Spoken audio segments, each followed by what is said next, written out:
¿Qué tal? Buenas tardes.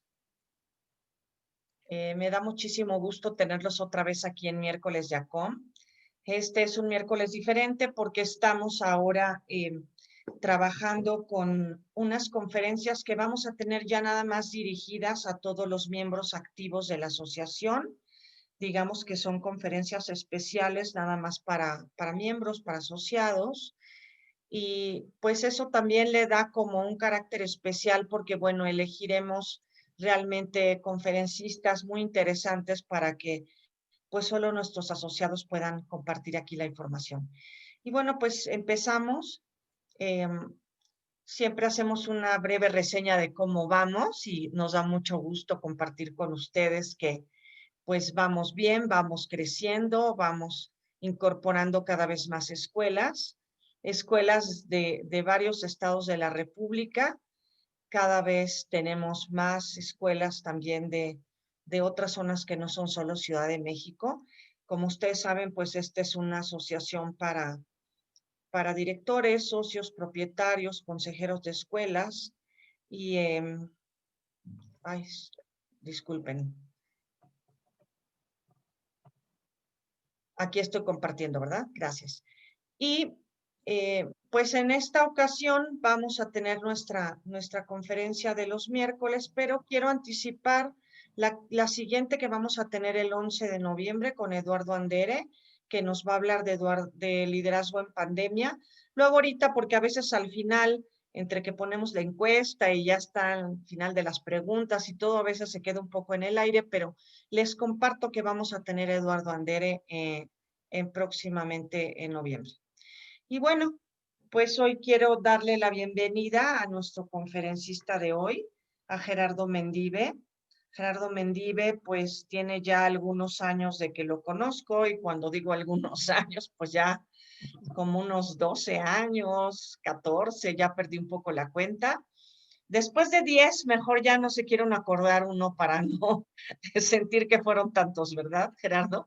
Pero Exacto. sí ya tiene un buen rato que estuvo con nosotros en el colegio alguna vez y ya de ahí pues lo he invitado a diferentes foros y la verdad es que siempre me responde con mucho entusiasmo y participa, cosa que le agradeceré siempre. Y bueno, pues hoy quiero formalmente leer su currículum, presentarlo. Gerardo Mendive es maestro en investigación y desarrollo de la educación y además él es uruguayo y pues ya tiene en México más de 2 décadas. Él es profesor de historia o fue profesor de historia por el Instituto de Profesores Artigas en Montevideo, en Uruguay. También titulado de la Maestría en Investigación y Desarrollo de la Educación en la Universidad Iberoamericana, candidato a doctor en Educación por la Universidad La Salle, participó en cursos en la Universidad de Barcelona, del País Vasco, así como en el Instituto Pedagógico de Madrid. Desempeñó cargos directivos. Esto es interesante porque él ha estado, igual que nosotros, en el frente de batalla como director en instituciones educativas de nivel medio superior, tanto en Uruguay como en México. Ha impartido conferencias y coordinado talleres en muchas ciudades y ha participado como conferencista en la UNAM, en el Politécnico, en la Universidad de Aguascalientes, de Guadalajara, en la Ibero, en el TEC de Monterrey, en la Universidad Pedagógica Nacional, etcétera. La lista es larga. Es autor de varios libros. Él es autor del libro La educación familiar y sus desafíos, La persona y sus desafíos, El mundo actual y sus desafíos. Como ven, el tema desafíos es lo suyo. Y ha sido compilador de textos de apoyo para padres y docentes. Participa en un programa de radio y televisión que abordan problemas de actualidad y ha sido conferencista invitado en varios congresos organizados por grupos y organizaciones empresariales. En fin, ponente en eventos organizados por la SEP, por el Seguro Social, por la Sociedad Mexicana de Pediatría, la Academia de Pediatría y Amnistía Internacional, entre otras cosas. De verdad, la lista es muy larga porque Gerardo tiene una gran experiencia compartiendo lo que sabe y lo que es. Yo siempre he dicho que él es filósofo, aunque me corrige y me dice que estudió historia, pero es un gran filósofo de la educación, ya lo van a ver. y le agradezco muchísimo que esté esta tarde con nosotros. Bienvenido, Gerardo. Los dejo en muy buenas manos. Disfrútenlo mucho. Muchas gracias. Bueno, muchas gracias. Muy buenas tardes. Antes que nada, déjenme decirle que me da mucho gusto el reencuentro virtual con muchos docentes que conozco de hace muchos años en distintos lugares. Así que, bueno, muy buenas tardes a ellos y a quienes no conozco y hoy tengo el gusto de conocerlos de manera virtual. Agradezco enormemente la invitación que me han hecho y a partir de este momento a quienes me invitaron los hago totalmente irresponsables de lo que aquí se diga. Esto tiene que ver con que en educación no existen unanimidades, hay puntos de vista muy diferentes, ustedes lo saben mejor que yo, y seguramente si ustedes hoy hubieran invitado a otra expositora o a otro expositor con el mismo tema, es posible que dijera cosas diferentes y en algunos casos opuestas, de tal forma que sería absurdo pensar que uno es el que tiene la verdad, la neta, como decían los muchachos hace unos años, ¿no? Por tanto, simplemente van a escuchar un punto de vista, eso sí, construido a manera de un telar, con hilos de muy distintos autores, que es mi forma de trabajo. Una especie de collage de ideas, es lo que yo, es mi metodología de trabajo. Critiquen, filtren, no se pongan bajo las órdenes del gurú de turno que ahorita me toca hacer a mí. Eh, bueno, sé que van a mandar sus preguntas por chat y sus críticas también, por supuesto, para que esto se ponga bueno, ¿no?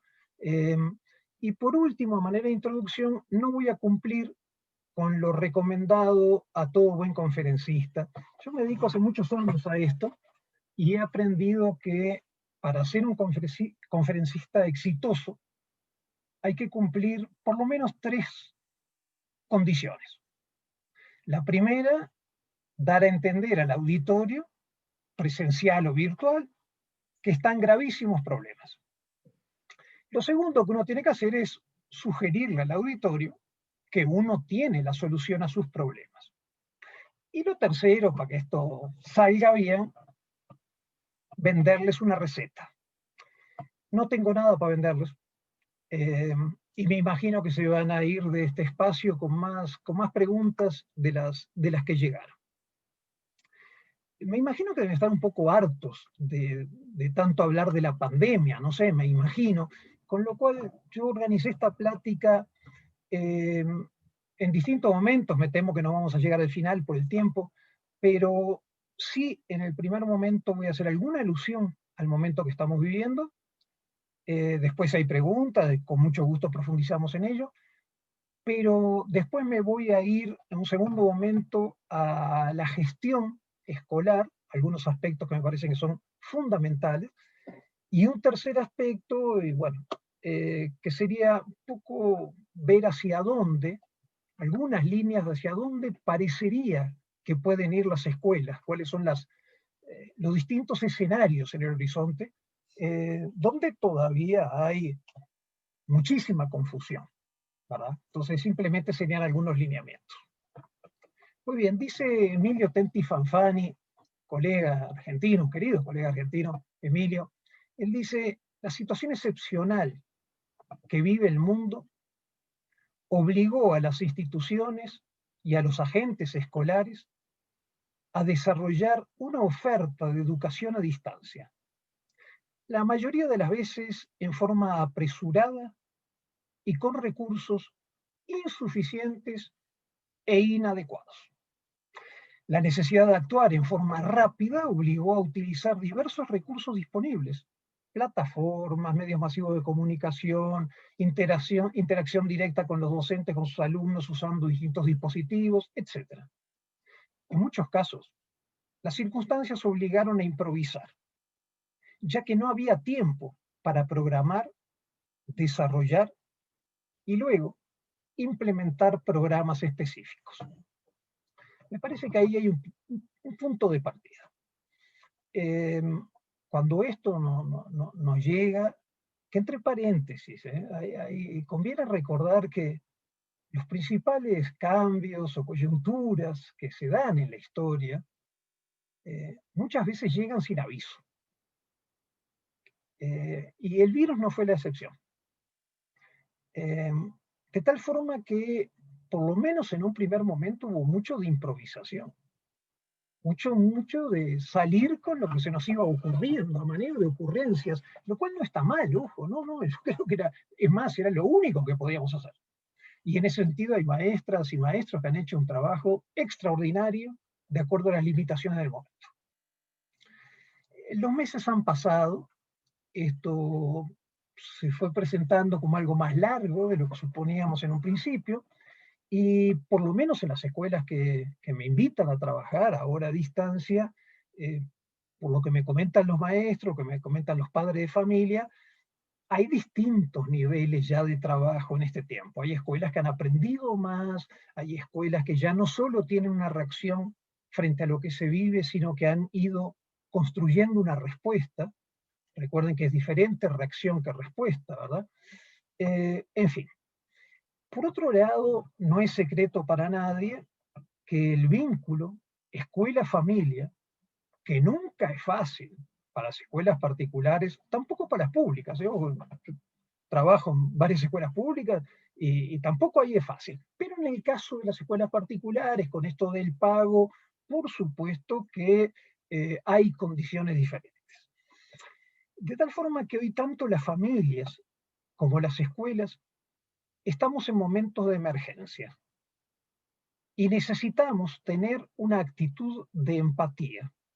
Es decir, de ser capaces, como decimos habitualmente, ¿no? De ponernos en lugar del otro. Sí, pero esa es una parte de la definición. La otra es volver a nuestro lugar. Entonces yo docente, yo directivo, yo propietario, yo consejero de escuela, me pongo en el lugar de los padres, pero después regreso a mi lugar. Los padres se ponen en nuestro lugar, pero después regresan necesariamente a su lugar. Y son momentos de tensión, de tal forma que las fronteras entre el miedo, el temor y el enojo son muy difusas. Y esto puede ser fuente de conflicto. Es más, está siendo fuente de conflicto.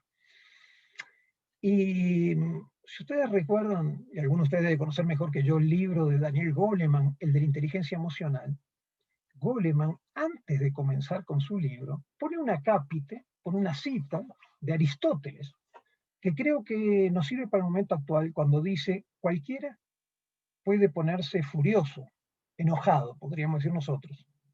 Eso es fácil. Pero estar enojado con la persona correcta, en la intensidad correcta, en el momento correcto, por el motivo correcto y de la forma correcta, eso no es fácil. Hasta ahí la cita de Aristóteles, que creo que hoy aplica, porque este enojo, este temor, esta incertidumbre, esta inseguridad, bueno, a veces va a dar contra las escuelas o frente a las escuelas, en fin. Ojo, a veces esto pasa dentro de la familia también, ¿eh? Este enojo se procesa dentro, con lo cual tampoco yo recomendaría ponernos en lugar de la víctima. Las escuelas hoy somos la víctima del momento, no lo creo. Sinceramente no lo creo. Somos un actor más, somos un agente más de una situación compleja, por decir algo. Y en este sentido, al estar las escuelas en desconcierto, porque estaban impreparadas para la contingencia, porque tenían desigualdades en cuanto a los equipos, la conexión, la experiencia en el trabajo a distancia, nos empezaron a llegar a las escuelas demandas de los padres distintas y en ocasiones contradictorias. Esto se da muchas veces, pero en este caso me parece que se ha dado con una fuerza muy grande. De tal manera que algunos papás piden, algunas familias, vamos a decir, piden que haya más horas de trabajo, más horas de pantalla, más horas de trabajo a distancia. No sé qué hacer con mi hijo en las tardes, por favor hagan algo, trabajen más. Otras nos dicen, por favor, trabajen menos horas. Bastante mi hija, mi hijo, pasarle frente a una situación que también para él en lo social es difícil, porque es adolescente, o porque estaba en preescolar y ahora ha tenido un regreso en su proceso de autonomía, o Con lo cual, bajen las horas. Otros nos dicen, por favor, dejen más tareas, más trabajo, más proyectos, lo que quieran trabajar, investigaciones, como quieran llamarle. Otros nos dicen, por favor, bájenle tantito. No es el mejor momento para eh, sobredemandar a mi hija o a mi hijo. Hay algunas familias que nos dicen, ¿saben qué? Céntrense ustedes en lo académico. Lo emocional, déjenlo a nosotros. Eso es lo nuestro, eso es lo prioritario nuestro. Ustedes céntrense en lo académico. Otras familias nos dicen, por favor, ayúdenme en lo emocional, que eso es lo más difícil en este momento. Lo académico, de alguna forma lo vamos a reponer. Hoy están teniendo otros aprendizajes. La escuela tuvo cierta soberbia de pensar que el único lugar que se aprende es la escuela. Ya sabíamos que no, pero este momento nos viene a demostrar enormemente que no. Que la escuela es un lugar más privilegiado, central, por supuesto que sí, para el aprendizaje, pero no es el único. Entonces algunos papás nos dicen, no, lo académico lo vamos a reponer. Ustedes ayúdenme, ayúdennos en lo emocional. Entonces, claro, ante estas demandas contradictorias, es difícil posicionarse. ¿A quién le hacemos caso? ¿A quién le hacemos caso? Con lo cual, aquella escuela que no tiene un proyecto claro, claro no quiere decir sin dudas, ¿eh? Claro no quiere decir sin incertidumbres. No, no, vamos a entendernos. Cuando hablo de proyecto claro, hablo como un barco que tiene un ancla y que cuando hay aguas turbulentas echa el ancla y esto le da cierta estabilidad. No quiere decir que no se mueva, por supuesto que sí, pero le da cierta estabilidad, sabe para dónde va. Cuando esa ancla no está, entonces quedamos un poco al imperativo de aquel mar proceloso. Eh, y para los docentes, me da la impresión, cuando hablo con mis colegas, yo hace muchos años que no estoy en escuela, ahora yo no lo decía, sí, fui director de un CCH particular muchos años, y después trabajé en otras escuelas. Eh, Ahora hace tiempo que no estoy en escuela de planta, digamos, pero hablando con los docentes, no es difícil saber que hoy no es un momento fácil para ellos. En primer lugar, porque algunos han llegado a la pérdida del trabajo o por lo menos la amenaza de la pérdida del trabajo. Otros, en otras escuelas, se les ha hecho una propuesta difícil.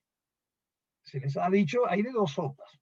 O hacemos una reducción drástica del ingreso para mantener los puestos laborales, o tenemos que hacer un recorte de personal, porque aumentó la cartera de deudores, porque hubo papás de niños de preescolar que hoy ya hacen escuela en la casa, lo que ustedes manden. En otros casos ha habido maestros que han sufrido reducción de salario de acuerdo al descuento que ha habido en las colegiaturas para sobrellevar esta realidad. Con lo cual en lo económico ya tendríamos para entretenernos. Porque recuerden que siempre se dice que ser maestro es un apostolado. Sí, es vocacional. Sí, si uno fuera por la lana no se metería a ser maestro. Pero también eso ha servido para hacer cierto chantaje, ¿no? Como eres apóstol, no tienes derecho a reclamar, lo cual es un absurdo, desde mi punto de vista. Pero entonces, en este sentido, lo primero es la preocupación económica. Que si la maestra o el maestro tiene pareja y tiene familia, está la otra parte, digamos, que a veces también ha habido pérdida de trabajo, disminución de ingresos, en fin. Segundo, muchos docentes hoy creen que en este momento de trabajo a distancia, las demandas son mayores que cuando el trabajo era presencial. De que hoy tienen que trabajar más horas para encontrar formas de trabajo adecuadas para estas nuevas metodologías, para estas nuevas estrategias de trabajo. De que de repente tienen que estar disponibles en horarios que no son los horarios de su trabajo habitual. Con lo cual aquí aparece una paradoja, de que en la distancia es cuando hay que estar más presente. Y esto para el docente le impone, como ustedes comprenderán, un desgaste, un cansancio. No sé si es cierto o es ilusión óptica. Todavía es muy pronto para decirlo. Yo creo que hay que esperar las cosas para evaluarlas. Hacer evaluación tan pronto siempre son muy riesgosas estas evaluaciones. Con lo cual no sé si es realidad o sensación térmica, digamos, esto de que trabajo más o me demandan más. Pero lo cierto es que por lo menos algunos docentes tienen este sentimiento. Por el otro lado, los docentes no somos inmunes a las situaciones generalizadas, que de acuerdo a los especialistas nos dicen que en momentos como estos, algunos síntomas o manifestaciones que se pueden presentar en lo personal son problemas emocionales, inseguridad, apatía, trastornos en el sueño, ansiedad, dificultad para concentrar la atención. Pues bien, todos estos rasgos hoy también están presentes en los docentes. O sea, por ser docentes, por ser docente no estoy exento de la generalis de la ley, digamos, dirían los abogados, ¿no? De lo que se vive. Y de alguna manera, creo que hoy es muy importante algo que nos dice un autor español, Jorge La Rosa. No lo dijo para ahora, lo dijo hace tiempo, pero yo lo evoco en este momento porque me parece muy importante. Dice La Rosa: las narrativas de crisis son aquellas narrativas en las que ciertos aspectos del presente son dramatizados en términos de desastre, de pérdida, de decadencia. Esas narrativas son muy diversas, pero cuentan casi siempre una historia parecida. Hubo un tiempo en que la enseñanza era entendida como una misión fundamentalmente moral, había una comprensión de los valores que orientaban las actividades de la enseñanza, y en los últimos años, sin embargo, se ha producido una fractura. Pero además de construir el pasado en términos de pérdida o de derrota, las narrativas de crisis tienden a construir el presente como un momento crucial, como un punto de cambio, como un punto de transformación, como un momento en el que hay que hacer algo. Las narrativas de crisis permiten delinear una tarea para el presente y construir el presente como un momento crucial para el futuro. Esto me parece importantísimo. Las narrativas de crisis no son de ahora de la pandemia, muy anteriores. Ay, las familias de hoy no son lo que eran las familias de antes. Ay, las escuelas de hoy, dicen los padres, no son lo que las escuelas de antes. Ay, el México de hoy no es el México en el que yo crecí. Ay, la política de hoy. Ay, las religiones de hoy. Ay, el mundo de hoy. Ay, la ecología de hoy. Independientemente de que estos análisis tienen parte de cierto, por supuesto que sí.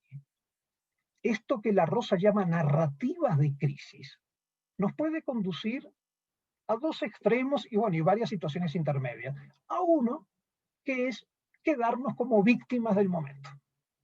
Es decir, nosotros que somos los que tenemos la verdad, el mundo nos afecta. Y entonces, una vez más, somos víctimas. La invitación de La Rosa es, momentito, sí, hay una parte en que seguramente te puedes doler de lo que se ha perdido, pero hay una parte que exige ponerse a trabajar, porque la narrativa de crisis es una invitación para modificar, por un lado, el presente, pero como dice el dicho mexicano, un ojo a no sé qué y otro al garabato, ¿no? Bueno, de eso se trata, porque al construir un presente diferente, estamos construyendo un futuro diferente. Entonces, creo que esto hay que tomarlo para este caso que estamos viviendo hoy. Este momento de crisis, ¿qué nos está exigiendo? ¿Qué nos está pidiendo? ¿Hacia dónde nos está invitando? Y me parece que la propuesta de La Rosa coincide, o la podemos hacer coincidir, con un análisis que hace muy poquito hacía Boaventura de Sousa Santos, un intelectual portugués, quien dice, ya ahora sí que en tiempos de pandemia, el virus es un pedagogo que nos está intentando decir algo. El problema es saber si vamos a escucharlo y entender lo que nos está diciendo. Lo dramático es que tiene que ser por esa vía de muertes para que nosotros, los europeos, claro, recuerdo que es portugués el autor, los del norte, que no estábamos tan acostumbrados a epidemias y somos muy arrogantes, lo entendamos. Estamos ante una pedagogía nueva. Y por eso no me gusta la idea de la guerra que hace del virus el enemigo al que hay que matar. Los virus son fundamentales para la vida, para los animales, para la naturaleza y también para nosotros. Pero hemos desregulado los ciclos vitales de la naturaleza y de los animales. Y por eso ahora hay cambios, trastornos en las transmisiones de virus que pueden llegar a los humanos. Concluye Boaventura. Si matamos el virus, pero seguimos con el mismo modelo de desarrollo, de Estado y de sociedad, y yo agregaría de escuela, van a venir otros. Entonces, fíjense qué curioso, tal vez haya otro autor que también lo haya hecho, pero yo esta idea de la COVID-19 como virus pedagógico, la cruel pedagogía del virus, la he escuchado en este autor y se me hace interesante. Bueno, hasta aquí las referencias que quería hacer al momento que estamos viviendo. Y ahora me quiero ir a la parte de gestión institucional y, insisto, hice esta organización de la plática, pues me imagino que ustedes ya deben estar saturados de tanto análisis de la pandemia, que habrá que seguirlo haciendo, por cierto. Bueno, me parece que cuando hablamos de gestión institucional, podemos recurrir a la formación permanente. Y en la formación permanente hay distintos estados, fundamentalmente dos. El primero es el que algunos autores han llamado la incompetencia inconsciente. Es decir, yo tengo a mi cargo algún trabajo de gestión, dirección, coordinación, asesoría, y no soy consciente de mis errores. Entonces ustedes me preguntan, ¿y Gerardo, cómo va tu trabajo? Perfecto, espléndido, maravilloso, mis asesorías son espectaculares. Y ustedes se carcajean porque saben que no es así. Bueno, ¿en dónde estoy? En la incompetencia inconsciente. Es decir, no soy consciente de mis errores. Esto, a diferencia de los anuncios, no aplican restricciones. Hay escuelas que pueden estar en incompetencia inconsciente. Cuidado con esto. Hay escuelas que pueden terminar hablándose consigo mismas, convenciéndose de sí mismas, y ahí se instalaron. Pero son la minoría. La gran mayoría de nosotros estamos en el segundo nivel, que es la incompetencia consciente. Es decir, sabemos que hay aspectos, obligaciones, funciones, responsabilidades que hacemos muy bien, pero también reconocemos que hay áreas en las que estamos fallando, que hay áreas en que en lo personal o en lo institucional no lo estamos haciendo bien, o pudiéramos hacerlo muchísimo mejor. Cuando uno lo reconoce es ahí donde aparece la formación permanente. Y esta formación permanente, ojo, lo mismo se puede hacer el mismo análisis para los docentes, ¿eh? Lo mismo pasa con un docente, igualito. Pero como ahora estoy con directivos, por eso me circunscribo a esto. Y la formación permanente me parece que tiene fundamentalmente 4 opciones. La primera, que es en la cual yo creo más, me parece la más importante de todas, es la que llamo reflexión y aprendizajes sobre la propia acción. Antes decíamos que nos caiga el 20. Es decir, no necesito leer nada, no necesito que nadie me diga nada para saber que esto está fallando, para saber que esto no lo estoy haciendo bien. Y yo solo me estoy dando cuenta de eso. Y bueno, para mí esta es la vía más importante de formación permanente. Esta es la fundamental. Una escuela que tiene directivos capaces de reflexionar sobre su propia práctica además de ahorrarse mucho dinero en asesoría, ya ha hecho un trabajo enorme, tiene un camino enorme. Una segunda opción es el diálogo crítico y fraterno con los colegas, que me parece que parte de eso debe ser lo que ustedes hacen en la asociación. Tratar de hablar con los pares, tratar de reflexionar, tratar de compartir situaciones, logros y desaciertos, y bueno, ir aprendiendo unos de otros. Esto se puede hacer hacia afuera de la institución y adentro de la institución, que es fundamental. Por eso la importancia de los equipos de dirección, de gestión. La tercera opción sería la consulta de libros, de revistas, de sitios de internet, de acuerdo a las necesidades de cada quien.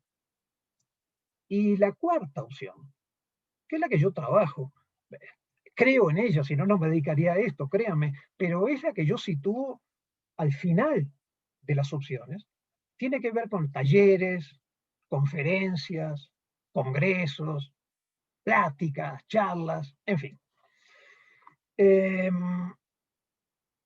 Y por otra parte, claro que esto daría ganas de quedarse en ese punto y decir, bueno, nos quedamos hasta las 6:10 que tengo tiempo en esto. Bueno, no es la situación. Voy a tratar de presentar un buffet para que cada quien se vaya sirviendo lo que necesite, a sabiendas de que ustedes saben mucho más que yo de esto. Ustedes están en la gestión, yo estuve en la gestión, pero claro, al visitar escuelas, al trabajar en muchas escuelas en distintos estados del país y fuera de México, claro, uno más o menos va también midiendo el agua a los camotes, es decir, sintiendo cómo están las cosas, ¿no?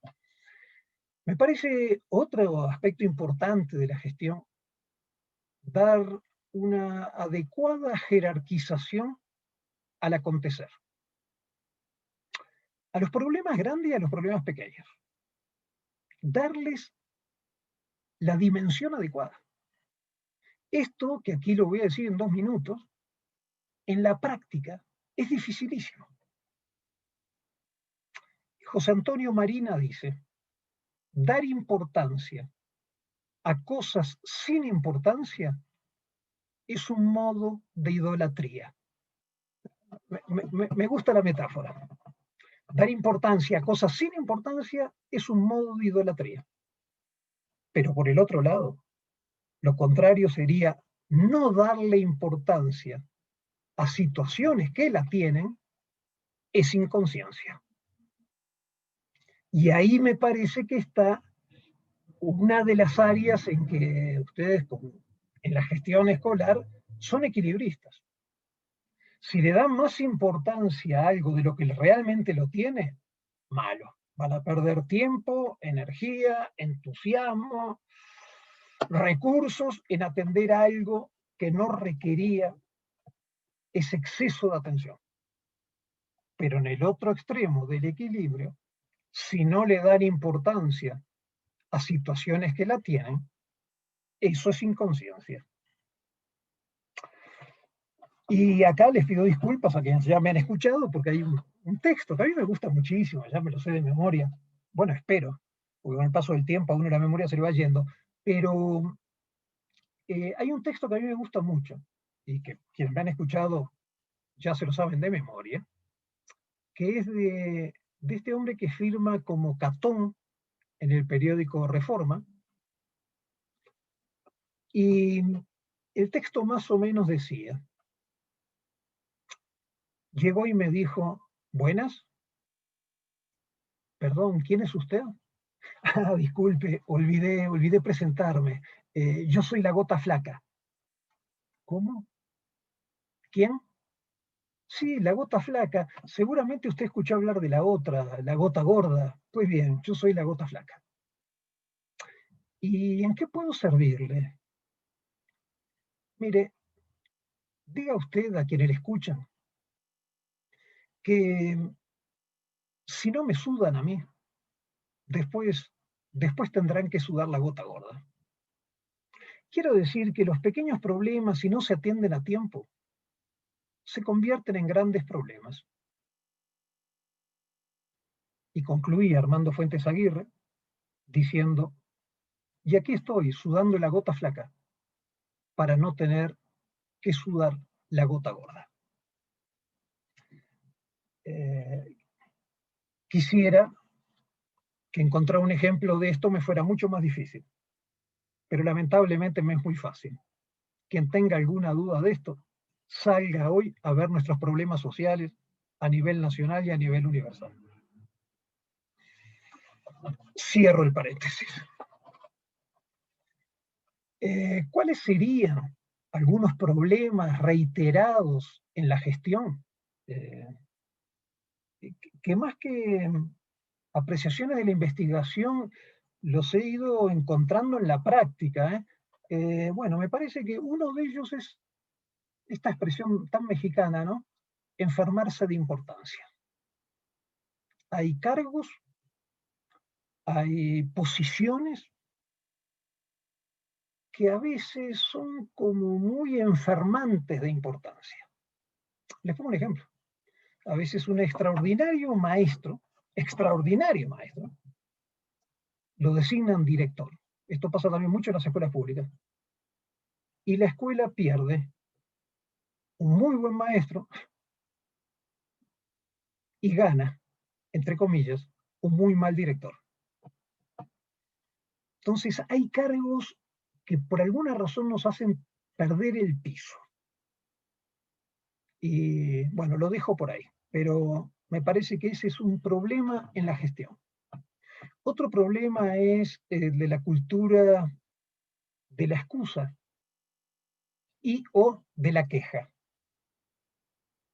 Siempre tengo una excusa para defenderme de lo que no hice. Siempre. La bronca siempre es de otro. Y al mismo tiempo siempre tengo la posibilidad de quejarme de todo el entorno para justificar lo que no hice. Un tercer problema tiene que ver con el desconocimiento y distanciamiento de la realidad. En algunos cargos de dirección, en algunos cargos incluso propietarios de escuela, en algunos cargos de consejero, me parece que a veces se pierde contacto con la realidad. Y a uno le muestra lo que quiere ver. Pasa un poco también con la vida política, pero bueno, estamos en la vida escolar. Esto pasa también. Yo me acuerdo que siempre se pone el mismo ejemplo, tal vez ustedes lo conozcan, Luis XVI. El día que los historiadores, con esa arbitrariedad descomunal, ¿no? De decir qué día empieza una revolución, pero bueno, con aquello la toma de la Bastilla, cuando dicen que el 14 de julio de 1789 inició la Revolución Francesa, Luis XVI llevaba un diario, y en ese diario anotó hoy sin novedad. Estaba tan lejos de su pueblo, de su gente, que no se había enterado que ese día inició la revolución contemporánea más importante, que entre otras cosas le iba a costar la vida a él y a su esposa. Los franceses, para mostrar esto en un museo, pusieron el diario abierto, para que uno lo vea con sus propios ojos. Bueno, me parece que, sin ser tan grave, a muchos de nosotros nos pasa un poco lo mismo. Y puede ser que el directivo, el director, el dueño, el asesor, sea el último en enterarse de una situación que está presente desde hace tiempo. Por otro lado, hay otro equilibrio difícil para los directivos, que es que si usted o si yo nos pedimos muy poco a nosotros mismos, en la función o en la responsabilidad que tenemos, nos estamos condenando a la mediocridad, a ser mediocres. Pero en el otro extremo, si usted o yo nos exigimos demasiado a nosotros mismos, olvidando nuestra condición humana, nos estamos condenando a la angustia, porque entonces todo siempre pudo haber sido mejor. Nunca reconocemos un logro. Y esto, ojo, una cosa es un deseo sano de superación. Ah, bienvenido sea. No, claro que sí, no estoy hablando de eso. Estoy hablando de un deseo, más bien, sí, de un deseo, como decía Fromm, un deseo neurótico de perfección. Ah, son dos cosas distintas. Y esto hace daño a uno mismo y a quienes trabajan con uno, como ustedes comprenderán. Porque, como decía José Bergamín, aquel maravilloso poeta republicano que vino acá a dar a México, José Bergamín decía, el maestro no enseña, el maestro contagia. Bueno, creo que lo mismo pasa con el directivo. El directivo no enseña, no da instrucciones. El directivo contagia su entusiasmo, su estado de ánimo, el reconocimiento a los demás, sin marcar la crítica, pero al mismo tiempo fortalecer el logro, en fin. Otro problema de la gestión es no aprender de los errores. Siempre vamos a tener errores, eso ni se diga, pero lo que creo que hace mucho daño a las instituciones y a los directivos es cuando los errores son lo que yo llamaría errores históricos. Cuando usted en el cargo de dirección siempre comete el mismo error.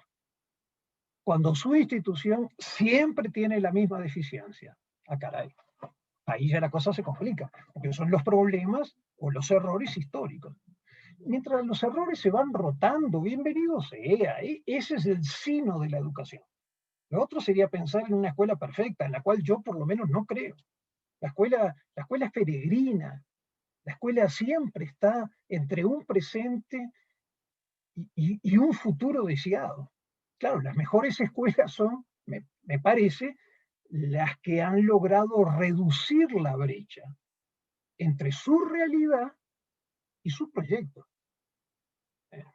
No sé, si los papás, por ejemplo, quisieran poner a sus hijos en una escuela y para decidir esto vieran los documentos de las escuelas, la misión, la visión, el proyecto educativo, lo que nosotros decimos en las pláticas, sería dificilísimo, porque todos nuestros proyectos son buenísimos, casi todos, por lo menos. Sí, pero quienes estamos adentro de las escuelas sabemos que a veces hay una distancia escandalosa entre lo que digo y lo que hago. Algo así como los políticos, ¿no? El discurso de campaña. Sí, una cosa es el discurso de campaña, otra es la cruda realidad. Bueno, las escuelas pasa eso, pero hay escuelas que han logrado reducir notablemente la distancia entre su práctica y su misión, su visión, su proyecto educativo, en fin. Por otro lado, otro de los problemas de la gestión es la dificultad para integrar equipos de trabajo. Hay algunos directivos, algunos dueños, algunos asesores que les cuesta enormemente constituir equipo de trabajo. Que si hay bronca a veces, estas cosas que pasan, de dos grupos, en fin, de a momentos en las escuelas, van y toman parte por uno de ellos. Terrible. Para alguien que está en gestión, no se vale. En fin. Y entonces hay escuelas donde están los viejos y los nuevos, los de español y los de inglés, los de bachillerato y los de primaria, como que fuéramos sectores separados, cuando esto es totalmente un absurdo. Claro que hay responsabilidades diferentes y etapas diferentes, por supuesto que sí, nadie podría negar eso, pero evidentemente todos formando parte de una misma comunidad educativa. Otro problema en la gestión me parece que es la falta de planificación. Hay situaciones en las que hay que improvisar, no queda de otra. Y por eso arranqué con el ejemplo de la pandemia. Le erramos en la planificación, ¿no? ¿Quién podía saber esto? Con lo cual, sí, siempre va a haber situaciones en su institución donde hay que improvisar una primera respuesta. Pero hay otras situaciones que son totalmente esperables, que tendríamos que resolverla ahora sí que por manual, por protocolo, porque ya sabemos que se van a presentar. Pero cuando no está la planificación, cada cosa que aparece, es como nueva. Tengo que volver a empezar. Y esto desgasta, esto cansa a nosotros y a los demás. Otro problema en la gestión es lo que los especialistas en este ámbito llaman los ladrones de tiempo. Cuando el directivo dedica más tiempo que el que debería a una de sus funciones, con lo cual le resta tiempo a otras. Y entonces tal vez, no sé, a mí me gusta mucho atender a padres, ¿no? Padrísimo, pero si yo le dedico mucho más tiempo a la atención de padres que el que debería, entonces le estoy restando tiempo a otras obligaciones o responsabilidades que tengo. Otro problema de la gestión, y esto se encuentra mucho lamentablemente, es directivos que no cuidan de sí mismos. Y atención con esto, y esto por supuesto que cuando me toca trabajar con padres, por supuesto que esto es fundamental, pero es muy difícil cuidar a otros si uno no cuida de sí mismo. Y para ser un buen director hay que ser una buena persona. No digo una persona perfecta, no digo ese disparate, pero sí una buena persona. Una persona que en su desarrollo personal es medianamente armónico.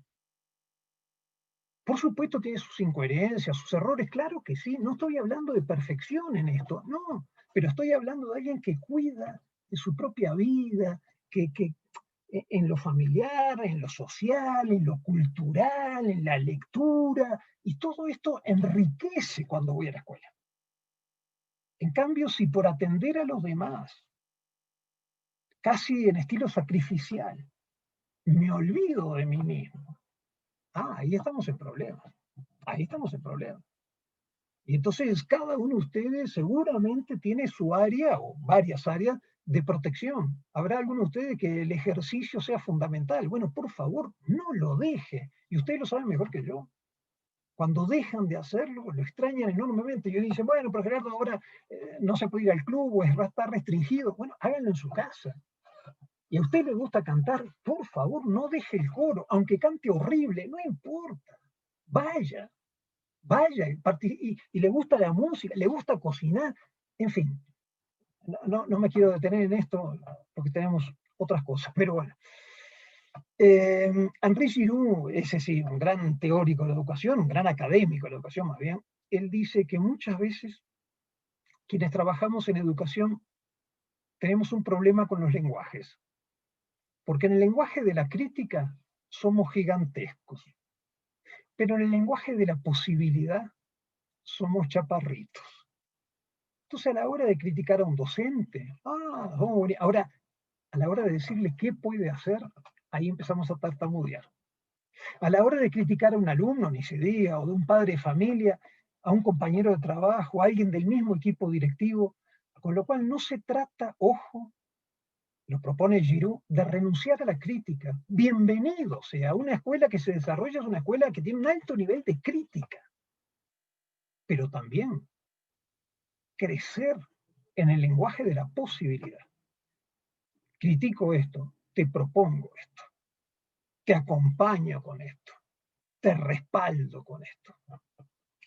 Otro problema, y estamos llegando al final de este enunciado de algunos problemas en la gestión de la gestión educativa, confundir los tiempos. Recuerden que Brodel, el gran historiador, decía que la historia tiene tres tiempos. El tiempo de corta duración, que es el hecho, o el acontecimiento, o el suceso. El tiempo de mediana duración, que ya no es el hecho, es la coyuntura. La coyuntura es un conjunto de hechos. Y el tiempo de larga duración, que ya es la estructura. Pues bien, cuando estoy en gestión, tengo que saber si el problema que estoy enfrentando en mi institución es un problema estructural o es un problema de corta duración.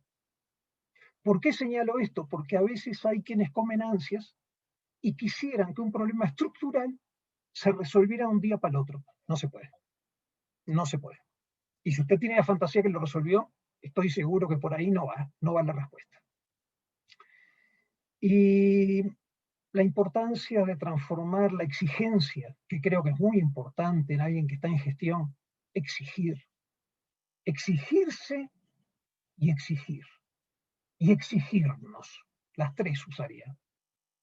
Pero cuidado, que la exigencia no sea presión desmedida. Una cosa es la exigencia y otra muy diferente es la presión desmedida. Cuando la presión desmedida llega, el docente o el alumno se desconecta. Y entonces nos va a decir que sí, pero no lo va a hacer. Entonces, eso me parece importante. Y por último, la importancia, bueno, ustedes lo saben mejor que yo, pero no está de más recordarlo, ¿no? La importancia del tacto en la comunicación. Y 4 preguntas fundamentales. La primera, ¿por qué digo lo que voy a decir? ¿Cuál es la intencionalidad? ¿Qué es lo que busco? La segunda es, ¿qué es lo que digo? ¿Es cierto? ¿O es simplemente un impulso de este momento?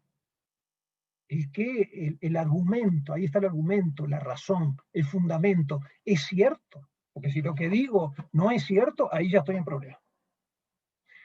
Tercera cuestión del tacto, el cómo lo digo, la manera. Puede ser que lo que esté diciendo sea cierto, pero la forma en que lo estoy diciendo es francamente desagradable y eso hace que el otro automáticamente se cierre por la forma en que se lo estoy diciendo. Ojo, con esto no quiere decir que siempre haya que ir con una diplomacia que no se entienda lo que estoy diciendo. No, vamos a entendernos. No, uno puede ser asertivo y al mismo tiempo cuidadoso de la forma en que dice las cosas. Son dos cosas diferentes. Y cuarto y último, ¿cuándo lo digo? Hay un tempo, como en la música, para señalar las cosas. Hay un momento, hay una situación, un tempo, lo mejor que puedo señalar. Y quisiera, voy a dos últimas diapositivas que las voy a compartir. Por cierto, voy a compartir la pantalla. Porque claro, cuando ustedes me invitan con un grupo de directores y de dueños de escuelas o de consejeros, me imagino que entre las escuelas que están aquí representadas en la asociación, hay escuelas que tienen muy distintas necesidades. Entonces, tal vez haya algunas que su problema es que las metas no son claras. Su proyecto educativo no está claro, su misión, su visión no está clara. Entonces acá tiene para trabajar muchísimo.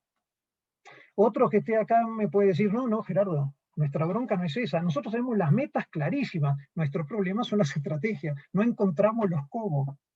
Con lo cual nuestro discurso está padrísimo, pero las maneras no las encontramos. Entonces tenemos que trabajar en metodología, en estrategias, en caminos. Otros pueden decir, no, fíjate Gerardo que el problema nuestro en la escuela es un problema de estructura. Nos falta organización y nos falta estructura. Otro puede decir, no, nuestro problema es el ambiente institucional. No hay un buen ambiente institucional, o lo hemos perdido, o estamos en una crisis respecto al ambiente institucional, y no hay una buena forma de resolución de conflictos, los conflictos en vez de solucionarse van creciendo. Otro puede decir, no, fíjate que a nosotros tenemos un problema de equipo. Tenemos un equipo docente que no está funcionando como equipo, digamos, o por el contrario, el equipo docente es muy bueno, pero todo se nos traba en lo administrativo. Lo administrativo no funciona. U otra escuela que diga, no, nosotros los docentes somos espectaculares, lo administrativo impecable, pero el personal de servicio, mantenimiento, ahí sí el estado de la escuela no es bueno. Otros pueden decir, no, nuestras broncas son de comunicación con los padres de familia o con quien sea. Otros pueden decir, bueno, nuestro problema es de valores. En fin, sin hacer los valores vivenciales. Y ojo, acá simplemente marqué algunas de las pautas que encuentro habitualmente en las escuelas. Y la última que quería compartir, la última diapositiva, y vamos al espacio de las preguntas, las dudas y los desacuerdos, para que esto se ponga bueno. Y lamento, porque había mucho más material para compartir, pero la última que quiero compartir es la siguiente. Hace algunos años, Fernando Sabater, antes de mostrarla, hace algunos años Fernando Sabater, su hijo Amador estaba llegando a la adolescencia. Y comenzó a escribir una serie de consejos que eran consejos de un padre, consejos amorosos de un padre a su hijo. Y cuando algunos amigos, colegas, vieron aquello y le dijeron, pero esto valdría la pena hacer un libro. Y de ahí surge ese libro que ustedes seguramente conocen, de Ética para Amador. Y en ese libro de Ética para Amador, hay un momento, bueno, hay varios momentos claves, pero hay un momento cuando Sabater le dice a su hijo, sabes, Amador, ¿Cuál es la única obligación que tenemos en esta vida? Y dice, no ser imbéciles. Y enseguida aclara Sabater como buen filósofo, pero no te confundas, hijo. La palabra imbécil es mucho más profunda de lo que parece. Viene del latín baculus. Imbécil es el que necesita bastón para caminar. Pero que no se enojen con nosotros, ni los viejitos, ni el joven que tuvo un accidente, ni la persona que tiene una discapacidad. Si el imbécil cojea, no es de sus piernas, es de su ánimo. Y bueno, no recuerdo los distintos tipos, eran 4 o 5, pero me acuerdo, por ejemplo, que le decía Sabater a su hijo en ese libro, mira, Amador, un modelo de imbécil es aquel que en la vida no sabe lo que quiere. No le gusta nada, no le interesa nada, no se motiva con nada, no se entusiasma con nada. Ese es un imbécil. Tantas coincidencias se tienen que dar para nacer, para no saber qué quiere uno. Por lo menos algo de lo que uno quiere. El segundo modelo me acuerdo que era el opuesto a este. Era el que quería todo al mismo tiempo. Y entonces decía Sabater, ¿quiere irse y quiere quedarse? No, no puedes, hijo, tienes que elegir. Vivir implica elegir. Y tienes que renunciar. Si te vas, renuncias a quedarte. Si te quedas, renuncias a irte. Quiere bailar y estar sentado, no puedes, hijo.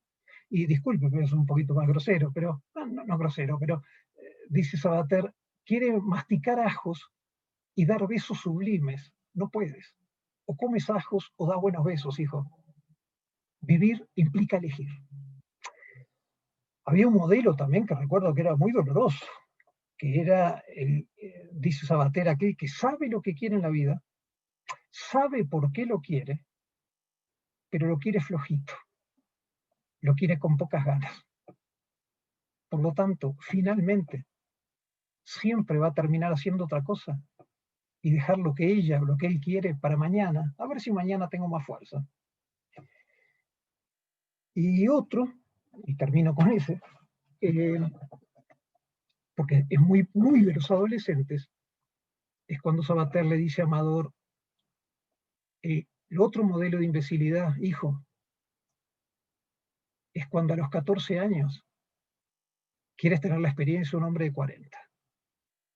Cuando una chica de 15 quiere tener la experiencia de una mujer de 40. ¿A qué le quieres ganar, hijo?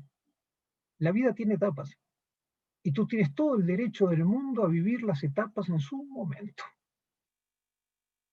¿Quieres vivir la vida intensamente? Una cosa es vivir la vida intensamente y otra cosa es hacerse polvo la vida. Pues bien, pero con lo que yo quería terminar es con esto. Hace algunos años estuve en San Sebastián y bueno, ahí tuve oportunidad de estar con Sabater, o sea, fotos ya tiene sus ayeres. Entonces, les quería proponer, para terminar esto, modelos de imbecilidad en la gestión educativa. Por supuesto que es versión libre y no autorizada de Fernando Sabater, pero me ponía a pensar, bueno, y si habláramos de imbecilidad, yo pensaría, una es la desorientación, cuando no sabemos lo que queremos. Otra sería ser estresados, queremos todo y al mismo tiempo. Y entonces el directivo que vive estresado. La tercera es el oficialista, aquel que sigue la opinión pública prevaleciente, las modas educativas vigentes, ni se diga hoy día, que con esto de la pandemia han aparecido modas educativas al por mayor. O al que sigue al experto en turno, o al experto de moda. Bueno. Y por último, los contradictorios. Sabemos dónde queremos ir, pero no tenemos la fuerza necesaria que ello exige, por lo que terminamos por hacer lo que nos lleva a otro destino. Y esto me parece que es un problema en algunas de nuestras instituciones educativas. Saber dónde queremos ir, verbalizarlo, pero nuestra práctica nos conduce a otro lado. Bueno, hasta aquí, los voy a traer para aquí para tenerlos enfrente, y si hubiera preguntas, desacuerdos, críticas, para que esto se ponga bueno, con muchísimo gusto. Perfecto. Muchísimas gracias, Gerardo. Por favor. Vamos a empezar. Aquí hay una que Bueno, de hecho yo ya lo había escrito ahí muy al inicio de tu plática. Dijiste la cruel pedagogía del virus. Entonces, la pregunta que nos hace Yona es, ¿la pandemia es un pedagogo? ¿Qué crees que le ha enseñado a los maestros? Bueno, dos cosas. La primera, la expresión, Ludwig, no es mía, ojalá fuera mía, ¿no? Es de Boaventura de Sousa, esta del virus pedagógico, pero sí, creo que es muy gráfica. Y en cuanto a la pregunta de Iona, creo que esto nos llevaría a otra plática. Ojo, no es que yo lo tenga claro. Yo no sé qué esto le ha dicho a los maestros. Sí tengo algunas suposiciones, no solo a los maestros, ¿qué nos está diciendo el virus a las escuelas? Eso sí. Yo creo que sí que hay algo, pero me parece, y eso sí lo puedo responder, me parece que el virus actúa de dos maneras. El virus tiene un mensaje global, un mensaje que es para todos. Y después viene un mensaje que es institucional. Y creo que este momento de confinamiento nos ayuda a eso. Porque como el virus a cada escuela la agarra en un momento distinto, con una gestión distinta, este momento de confinamiento, este momento de trabajo a distancia, es la invitación maravillosa para ponernos a preguntar qué nos está diciendo este virus pedagógico. ¿Qué prácticas tenemos que cambiar? Adelanto solamente una. Hay quien dice, oh, esta es la mejor prueba de que la escuela llegó a su final y que a partir de acá toda la educación va a ser en línea y que la tecnología viene a cubrir todos los espacios. Bueno, me imagino que cualquier otro conferencista puede darles otra opinión. En mi opinión, eso no es cierto. La tecnología, con todos sus avances, y vaya que le estamos agradecidos, la tecnología es un medio. Y la educación requiere telos, como decían los griegos, son fines. Entonces yo no le puedo pedir a un medio que encuentre los fines. Obviamente que hay un montón de intereses comerciales que ahora sí han visto su nicho de mercado y dice, este es el momento para que usted cambie todo y haga toda la escuela tecnológica, esas son las escuelas del futuro. Tengo mis sospechas. Ojo, agradezco la tecnología. Es más, les cuento una experiencia personal y para ir con otra pregunta. Yo era de los pocos seres humanos, y no lo digo con orgullo, que no usaba teléfono celular. Hasta que llegó marzo del 2020. Me llaman mis colegas y me dicen por el teléfono de línea o por correo electrónico, me dicen, Gerardo, se te acabó el 20. Si quieres seguir trabajando vas a tener que comprar teléfono celular.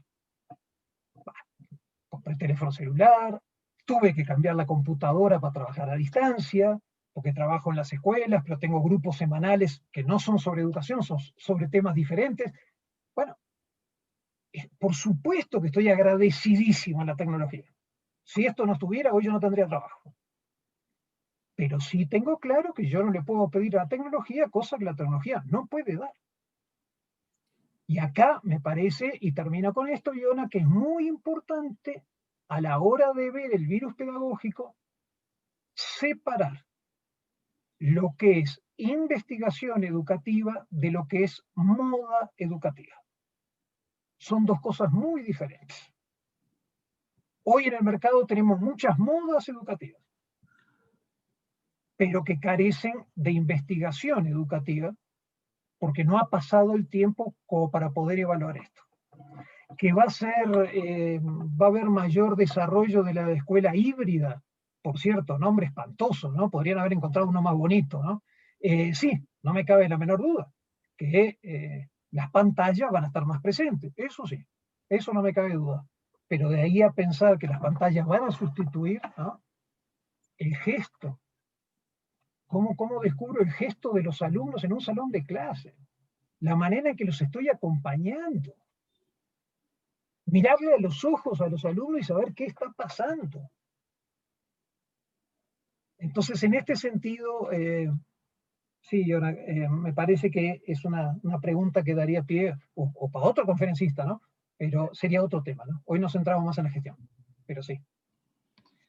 O sea, que ahí también en ese sentido de lo que mencionabas ahorita, Claudia Rojo, ella en su pregunta va, o sea, pues dice, hablas que improvisamos, pero algunos le llamamos creatividad o transformación o innovación para evitar, o sea, que esta improvisación tenga una connotación negativa, ¿no? Más bien, o sea, su pregunta es, ¿se rompieron paradigmas o a dónde quedó el status quo? Ah, está interesantísimo. No, no, ojo. Yo creo que sí, que hay innovación y que hay creatividad. Pero esto llegó después del primer momento. En el primer momento lo que hubo fue reacción y lo que hubo fue improvisación. Que después se haya ido desarrollando creatividad e innovación, estoy de acuerdo. Algunas escuelas más, otras menos, algunos maestros más, otros maestros menos.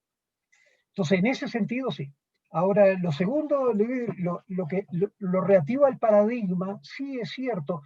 Esto del paradigma quedó como algo que usamos muchas veces los docentes, ¿no? Recuerden cuál es el origen. Que por cierto, lo que estamos viviendo hoy va a ayudar para tenerlo más claro. La medicina sostiene que hay periodos en la historia que se vive lo que ellos llaman la ciencia normal.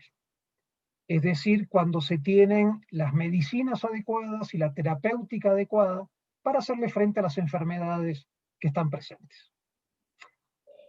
Pero llega un momento, dice la medicina, en que esa ciencia normal entra en crisis porque aparece una enfermedad nueva o porque una terapéutica ya no está dando resultado. Piénsenlo ahora con el virus. Es precisamente lo que estamos viviendo, por eso el momento es inmejorable para explicar esto del paradigma.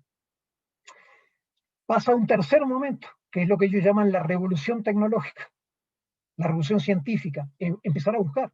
Lo que están haciendo ahora los laboratorios, buscar una vacuna, ojalá que sea por razones humanas y no económicas, no comerciales. Buscar la vacuna, están corriendo, desesperados, los médicos investigando, los laboratorios, los centros de excelencia.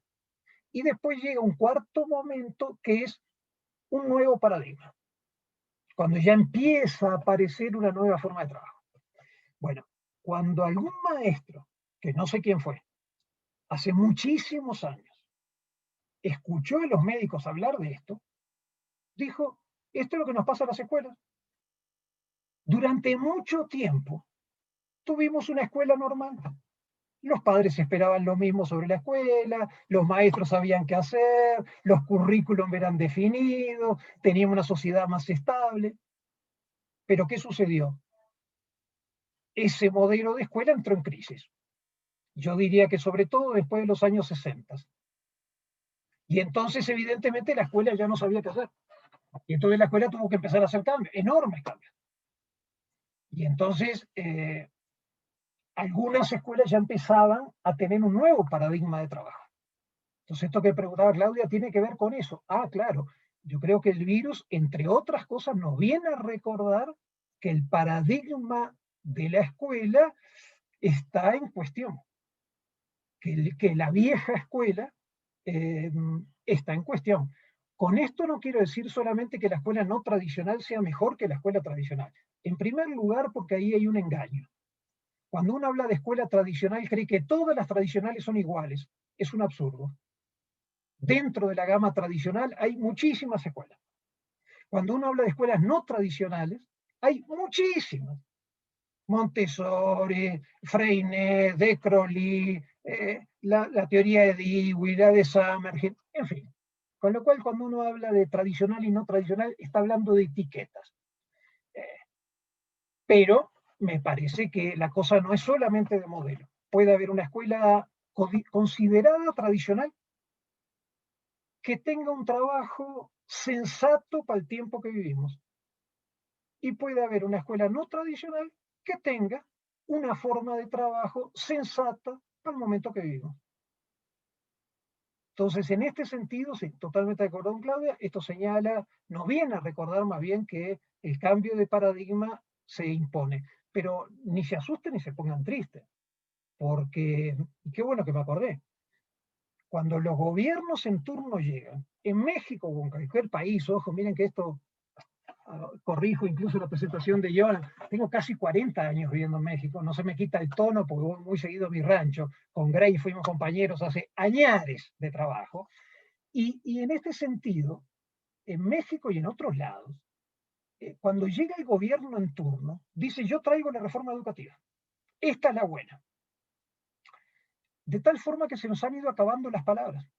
Se habló de modernización educativa, se habló de revolución educativa en la época de don Jesús Reyes Heroles, hoy hablamos de la nueva escuela mexicana, y esto pasa en todos los países, no se asusten. Está bien que los políticos lo hagan, es su trabajo, pero como maestro yo sería muy ingenuo si espero que una de estas reformas nos resuelva los problemas. Porque la escuela está llamada a vivir en estado permanente de reforma. Soluciona una bronca, le va a aparecer otra. Y eso además es lo apasionante de las escuelas. Si no, sería aburridísimo. Hasta ahí la respuesta, que capaz que no hay ninguna respuesta, pero bueno, por lo menos pensar en voz alta. ¿Tienes el micrófono apagado, Ludwig? Perdón, muy interesante. Inclusive aquí Maite Campillo dice, por un lado, extraordinaria plática, muchas felicidades. Y luego dice, los maestros son realmente importantes. Sin embargo, ahora sí llegó el momento de escuchar a fondo a los alumnos, su sabiduría y sus intereses. Y yo creo que también este es muy interesante, ¿no? Hablamos muchas veces de los actores y hoy pues tenemos que tomar mucho más en cuenta, sí, creo que siempre lo hemos hecho, pero ahora están en ese centro, ¿no? Oh, qué bueno que lo señala Maite, que nos lo recuerda. Sí, en el centro de cualquier escuela, sea tradicional, no tradicional, sea multicultural, sea unicultural, en el centro siempre tienen que estar los alumnos. Eso no es negociable. Desde mi punto de vista, no es negociable. Si no es una alianza de intereses, si no es una forma de organización, pero no es una escuela. Una escuela en el centro tiene que tener a los estudiantes, a los alumnos. Ese es el centro. Con lo cual, buenísimo que Maite no lo recuerde hoy.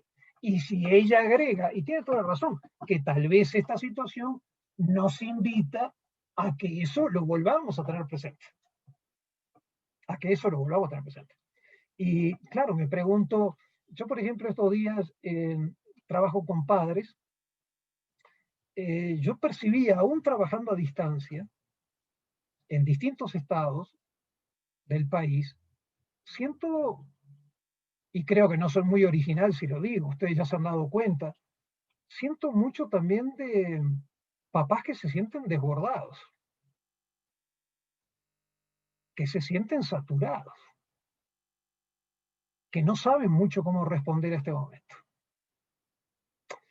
Entonces, en este sentido, más allá del contenido de la plática, yo también trato de terminar un poquito más, no sé, con una sonrisa en la cara, con saber que sí, que no es un momento fácil, eso está claro, pero que también hay cosas que merecen seguir celebrando la vida, disfrutándolas. Ahora, cuando hago este trabajo con los padres, en el centro están sus hijos. Es decir, sí, los que me pagan son los padres, pero en el centro están los hijos. Lo que a mí me interesa son los hijos. Porque la pandemia no va a ser igual para todos los hogares. Les pongo un ejemplo. Una cosa es que esto me haya agarrado como pareja en estado de luna de miel, y otra cosa es que me haya agarrado en momento de problema de las grandes ligas. La pandemia es la misma, la duración es la misma, el confinamiento es el mismo, sí, pero el ambiente familiar es diferente. Bueno, yo creo que hoy las escuelas tienen que apoyar a los padres. Sé que están teniendo broncas con lo económico. Sé que están teniendo serios apuros con esto. Pero también creo que es un momento para echarle la mano también a ellos. Y a veces no solo para hablarles nosotros, sino para escucharlos. para convocarlos, a ver cómo están viviendo esto, qué cosas le están resultando bien, qué cosas no le están resultando bien. A veces se puede hacer en general, a veces habrá que hacerla por grupo. Pienso en las escuelas que tienen adolescentes. Bueno, qué difícil vivir la adolescencia a distancia. Ustedes lo saben mejor que yo. Lo importante que es el grupo para los adolescentes. Y hoy el adolescente se está chutando este momento muchas veces con distanciamiento social. Entonces, bueno, me parece importante que las escuelas tratemos también de responder a esto, claro, en la medida de nuestras posibilidades, ¿no?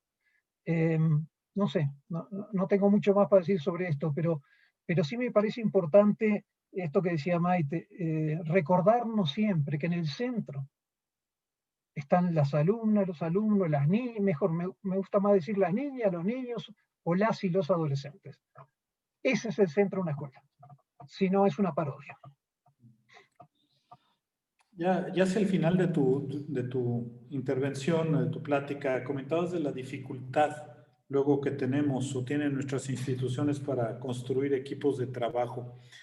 Y en ese sentido hay dos preguntas, pero una va más en qué, o sea, como que el trabajo comienza por la introspección, pero en tu experiencia, si hay algún ejercicio práctico para poder trabajar nuestros modelos de gestión como equipo, es por un lado, pero por el otro lado, también lo que estamos viendo, y ya hubo una alusión hacia ello en la conferencia pasada que tuvimos acerca del concepto del burnout, ¿no? De que maestros o directivos están llegando a su límite y entonces también las instituciones nos tenemos que preocupar por ellos, porque si no, pues vamos a perder gente muy valiosa porque no supimos detectar, ¿no?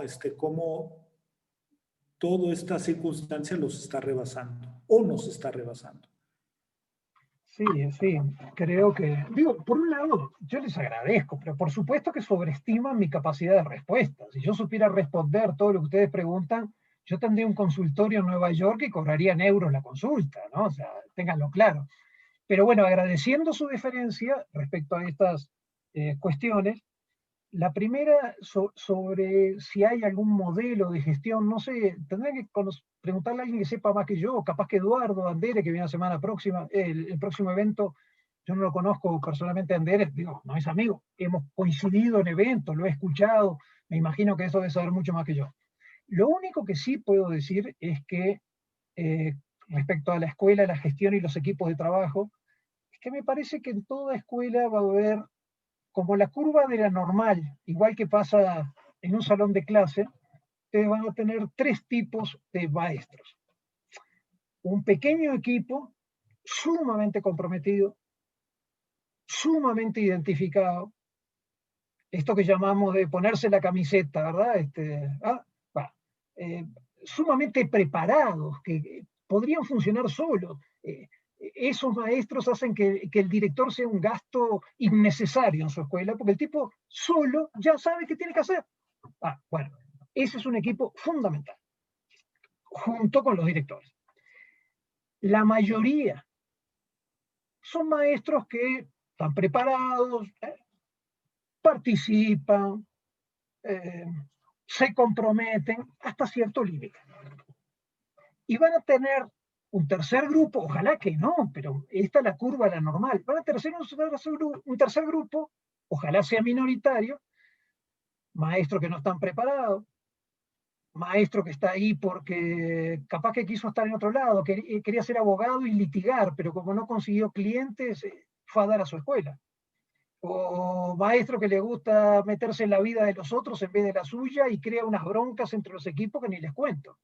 Bueno, usted como director, usted tiene que saber que tiene estos tres grupos. Y ojo, Vygotsky también se hace presente acá, porque puede haber alguien que haya estado en el grupo más resistente y que después migre de grupo y termine siendo un aporte invaluable en una escuela. Pero también puede pasar al revés, que alguien que en un momento fue esencial en la escuela, hoy está siendo un obstáculo severo. y que por lealtad a la escuela no le podemos, lealtad a su trayectoria, nos cuesta decirle que hasta acá llegamos. Entonces, en este sentido, me parece que por ahí va la cosa, ¿no? Siempre para la creación de equipos, estar muy presentes a cuando surgen los problemas, a ofrecer la mediación, a recordar que el director está al servicio de los docentes. La palabra servicio tiene mala prensa, pero si la dirección no es servicio, no es nada. Yo estoy al servicio de los docentes. Por ello, no, fundamentalmente por los alumnos. A veces me cuesta, Ludwig, ver escuelas donde problemas entre maestros están hipotecando el trabajo que se hace con los alumnos. Y los padres tendrían todo el derecho del mundo, qué bueno que no hay padres acá para no darles la idea, los padres tenían todo el derecho del mundo de decir, pero señores maestros, momentito, si ustedes tienen bronca entre ustedes, si ustedes tienen infantilismo entre ustedes para estar divididos entre equipos, no tienen por qué afectar a mi hijo en la calidad académica. Y a veces esta es una realidad en nuestras escuelas. Problemas personales, problemas de una dirección con otra, problemas de un equipo con otro, van disminuyendo el nivel de trabajo de una escuela. No dije nivel de calidad, porque mi querido maestro Juan Pablo Latapie, mi maestro, mi amigo, durante tantos años siempre decía que hablar de educación de calidad es un pleonasmo, porque hablar de educación solita implica calidad. Porque si hablo de educación de calidad, supongo que existe una educación de no calidad. Y don Pablo decía, ¿y eso qué es? Y la última cuestión sobre la segunda, sí, así como dijimos que había que cuidar a los padres, bueno, en primer lugar a los alumnos, que lo recordó Maite. En segundo lugar, recordar la importancia de acompañar a los padres en un momento difícil. Por supuesto, acompañar también a nuestros docentes, que no están en un momento fácil, por eso comencé por eso, no sé, y acompañarlos de distintas maneras, saber que sí, que exigimos, que estamos en momentos distintos, pero procurar también crear un espacio de catarsis. ¿Cómo estamos viviendo esto? ¿Cómo lo estamos sintiendo? Y bueno, no es anuncio, porque además es de un oficio que hago pocas veces, pero en mi trabajo yo tengo dos oficios, uno trabajar en educación y otro hacerle más o menos de payaso. Digo hacer más o menos de payaso porque creé una plática hace muchos años que le llamo Crónicas Agradecidas, que es la vista de un extranjero ya vecindado en México sobre la cultura mexicana. No dicho por mí, para que no me critiquen, sino tomando autores mexicanos. Entonces hablamos de los diminutivos y hablamos de la comida, nada más que para reírnos. Bueno, pues bien, una escuela en Chihuahua, hace 2 meses, me llaman por teléfono y me dice, Gerardo, queremos que nos des una plática. Ah, sí, ¿qué tema? De los que tengo, obviamente. No, vamos a entendernos. Ya estamos hartos. Lo que queremos es que sea una plática para reírnos. Entonces esta escuela convocó a sus maestros, a sus padres, un sábado de noche. En tantos años de trabajo que tengo, nunca había dado una plática un sábado de noche. Un sábado de noche y los invitó a que hicieran una rica cena, quien tomara vinito se pusiera un vinito al lado, quien no, un agua de Jamaica. Y bueno, y hablamos de otra cosa. Y la forma que la escuela pensó que podía ayudar a sus docentes y a sus padres era sacándolos del tema, curiosamente. Entonces, les pido sí que rompan los paradigmas en cuanto a la forma de acercamiento con los maestros, porque es un momento distinto. Que los maestros también están en una situación complicada y entonces, bueno, como escuela, sí, por un lado te exijo, pero por el otro lado cuenta conmigo. Y estoy preocupado también por ti como persona, no solo por ti como maestro, no solo por mis intereses económicos o institucionales, sino por ti como persona. Y quiero hacerme presente como escuela.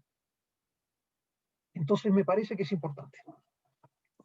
No sé si como última pregunta o si ya hubo allí parte de la respuesta, pero Carmen Salazar nos pregunta, o sea, nos dice, ¿no? El COVID nos tomó por sorpresa.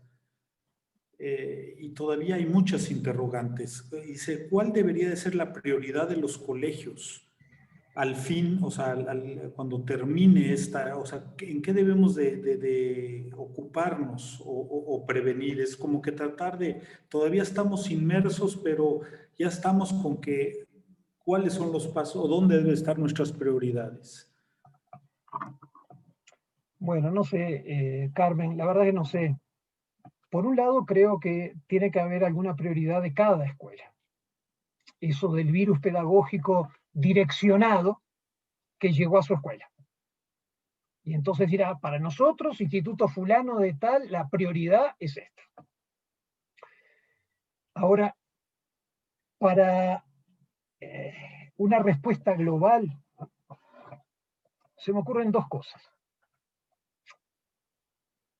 La primera es tener en cuenta que no vamos a salir de esto un día que digamos, hoy, 8 de febrero del 2021, empezamos el tiempo D.P, después de la pandemia. Y entonces ahora estamos en AP, todavía, TP, perdón, todavía en la pandemia. Y antes de marzo era antes de la pandemia. No, creo que va a ser una diagonal, por decirlo de alguna manera, al revés, para que lo vean. Una diagonal. Va a ser una salida paulatina, va a ser una salida que realmente desconocemos algunas características de cómo sería esto, de qué tanto puede venir otro virus próximo o no. Están desde los optimistas hasta los catastrofistas. Y en el medio ustedes pueden elegir lo que quieren. Pero en este momento son todas conjeturas.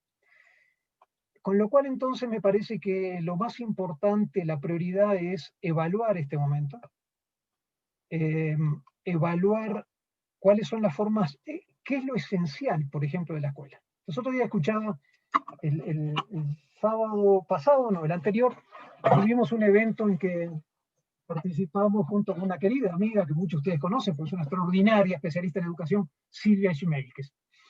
Entonces Silvia, que actualmente es vicerrectora del Ibero, decía que algo que nos recuerda a este momento es la importancia de la presencia en la educación. Lo que ya hace varios años, un pedagogo argentino, si no me equivoco, llamó la pedagogía de la presencia. Él hablaba de esto en los años 80. Entonces Silvia decía la importancia de la presencia, pero decía, claro, con eso no alcanza. Viene la segunda pregunta. ¿Qué es lo fundamental de la presencia? Porque ahora estamos descubriendo que tal vez estábamos dedicando cierto tiempo en las escuelas a actividades que no son prioritarias, por un lado.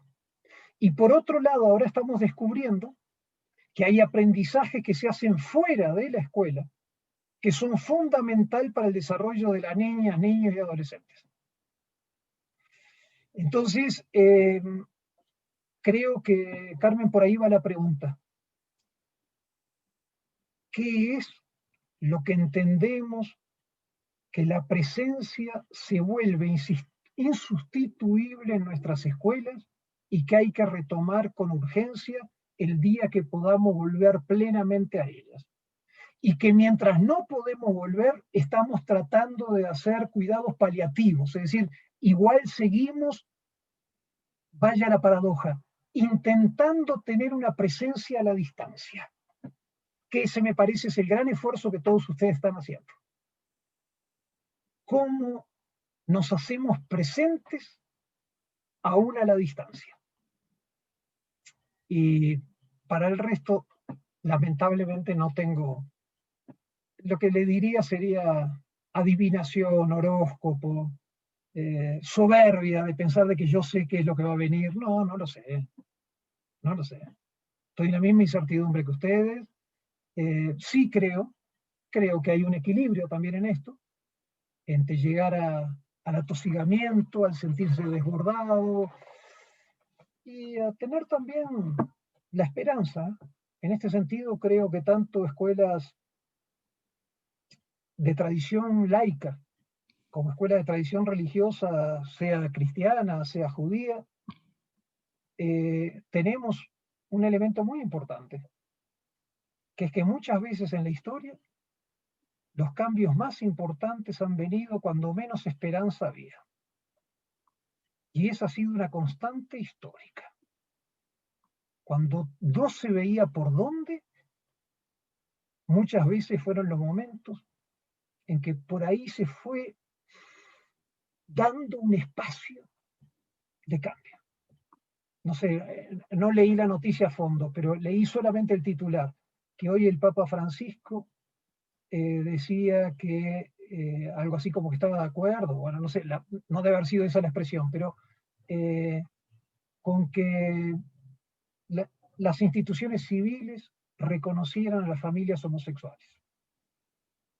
Yo les soy sincero, yo jamás pensé en la vida, más allá de que yo no estoy de acuerdo o no, esa es otra historia de cada uno de nosotros. Yo jamás en la vida pensé que un papa en mi vida, antes que acabara mi vida, pudiera decir algo como eso.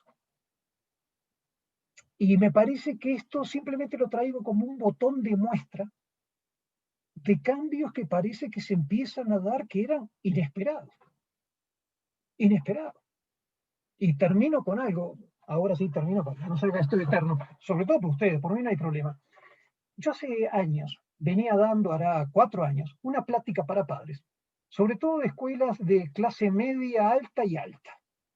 Y a esta plática yo le llamé Cuando educar supone ir contra ciertas modas. Y créanme que visité muchas escuelas de Ciudad de México y fuera, donde mi trabajo era cuestionar a los padres acerca de algunas modas del momento actual. Y lo hacía con el supuesto de Krishnamurti cuando decía estar totalmente integrado a una sociedad profundamente enferma es algo desacertado. Y uno de los ejemplos, simplemente uno que les ponía es que se habían puesto de moda, me imagino que puede haber algún cambio, spa y salones de belleza, donde a veces había papás que llevaban a su hija de 8 años a que una señora de 43 le hiciera las uñas. Y mi pregunta a esta mamá y a estos papás es, si esto hace más feliz a tu hija, yo me callo ahorita. Pero tengo toda la sospecha de preguntarme si no estamos quemando etapas. ¿Cuál es el mensaje educativo que le está dando una niña de 8 años a una señora de 43 le venga a hacer las uñas? Entramos en una carrera de a ver quién lo hace antes. Y ojo, porque algunas escuelas entramos en estas modas, vamos a ser honestos. Capaz que por tener alumnos, lo que sea, vamos a ser honestos. Estamos en algunas modas que fueron terribles. Terribles. El concepto estimulación temprana, sumamente adecuado, ayudó mucho, pero ya desde hace años los pedagogos británicos nos dicen, ¿no será mejor hablar de estimulación oportuna? Porque temprana es una carrera de todos contra todos. Oportuna es darle a tu hija, a tu hijo, cuando lo necesita, no cuando el mercado te lo impone. Bueno, yo para todas estas cosas creo que por ahí puede haber una luz, una lucecita de esperanza dentro de estos tiempos difíciles y absolutamente maravillosos que nos ha tocado vivir. Y concluyo con algo que ya le decía a los padres de familia, a las escuelas de ustedes que he estado, pero que no se nos olvide. Quienes aquí estamos, tenemos por lo menos algunas fortalezas para enfrentar este momento. La primera es la fortaleza del sentido. Y es cuando Víctor Frank dice que no hay nada que ayude tanto a una persona para hacerle frente a los desafíos externos y a las limitaciones internas como saber que tiene una tarea en la vida. Con lo cual, si usted es director, usted tiene una tarea en este momento que sacar a su escuela lo mejor que pueda en este momento.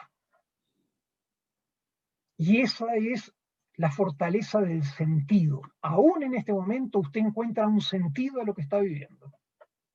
Segunda fortaleza, el agradecimiento. Que más, que menos de nosotros tiene un trabajo, se ha podido quedar en la casa, a veces con privilegios inmerecidos, por lo menos no hablo por ustedes, hablo de mí. Tal vez un señor de mi misma edad, hace 3 semanas, no podía estar en la casa, tenía que andar trayéndome a casa los productos que yo encargaba del súper. Y estamos en espacios donde podemos tener cercanía con nuestros seres queridos y al mismo tiempo cierta autonomía. Bueno, por favor, no se nos olvide que para muchos esto no es cierto. Viven en hogar, han tenido que enfrentar este momento en una casa de una sola habitación, o en una familia maltratadora, o en un ambiente francamente hostil, con lo cual, aún con lo difícil, hay un segundo factor de agradecimiento. Y tercero y último, que era lo que aludía a Carmen cuando empezamos, lo de Merlín. En un momento de la novela de John Steinbeck, Los Caballeros de la Mesa Redonda, una vieja novela medieval que Steinbeck lo que hace es adaptarla, un personaje, Balin, dice, ¿por qué? ¿Por qué esto no es justo? Y en ese momento se le aparece Merlín, el mago, y le dice, Balin, la vida no es justa, el destino no es justo, pero existen. Si ustedes recuerdan, Merlín era un mago. Si Balin entendió esto, cambió su percepción del momento. Y esta es la tercera fortaleza, aceptar lo que vivimos. No digo aceptarlo con una sonrisa, no, sería una estupidez cuando tenemos más de cerca de 90.000 muertos, solo en México. No, no digo eso. Pero digo no tomarlo como algo personal, justo a mí ahora, que iba a dar unas pláticas fuera del país. Justo a mí ahora nos agarró en la escuela, justo ahora. Bueno, señores, como dice Merlín, la vida no es justa, el destino no es justo, pero existe. Y si no le gustó Merlín, López Velarde, el maravilloso poeta mexicano López Velarde, que decía, a veces en la vida soplan los vientos del infortunio. Pues bien, hoy vivimos vientos del infortunio. Y termino con una pregunta provocadora. ¿Sus escuelas estaban hechas solo para tiempos de quietud? ¿Sus escuelas estaban hechas solo para tiempos de bonanza? ¿Sus escuelas estaban hechas solo para momentos de estabilidad? Entonces nos olvidamos de una parte de la vida. Muchísimas gracias. Muchísimas gracias, Gerardo, y le paso la palabra a Yona para despedir aquí esta muy enriquecedora e interesante charla contigo. Muchas gracias. Al contrario, gracias a ti, Ludwig. No tengo palabras que agregar. Gerardo, muchísimas gracias. Reitero que eres un filósofo porque nos dejas muchas preguntas y yo creo que de eso se trata el aprendizaje, de eso se trata la vida, de responderle a la vida, de responder lo que nos trae y de quedarnos con muchas preguntas para trabajar en nuestras escuelas. Gracias por dejarnos pensando tantas cosas. Gracias por estar aquí como siempre. Y apártame un lugarcito porque sí te voy a llevar esa charla con vino para mis maestros, me urge. Aquí están algunas aplaudiendo. No era un comercial, no era un comercial. No, Yo ya estoy apuntada. Puede salir bien o mal, Yona. No era comercial. Guárdame el lugar porque sé que te vas a ir a Uruguay, así que guárdame el lugar por ahí. Okay. Muchísimas gracias de verdad por estar en la asociación. Bueno, el aplauso lo di yo aquí porque puedo tener el micrófono prendido. Les agradezco, me imagino que ustedes tienen otras cosas para hacer. Muchas gracias, muy amables. Me despido. Muchísimas gracias a todos, por favor. Gracias a todos por participar también y nos vemos el 11 de noviembre para ver a Eduardo Andere. Muchas gracias. Buenas noches.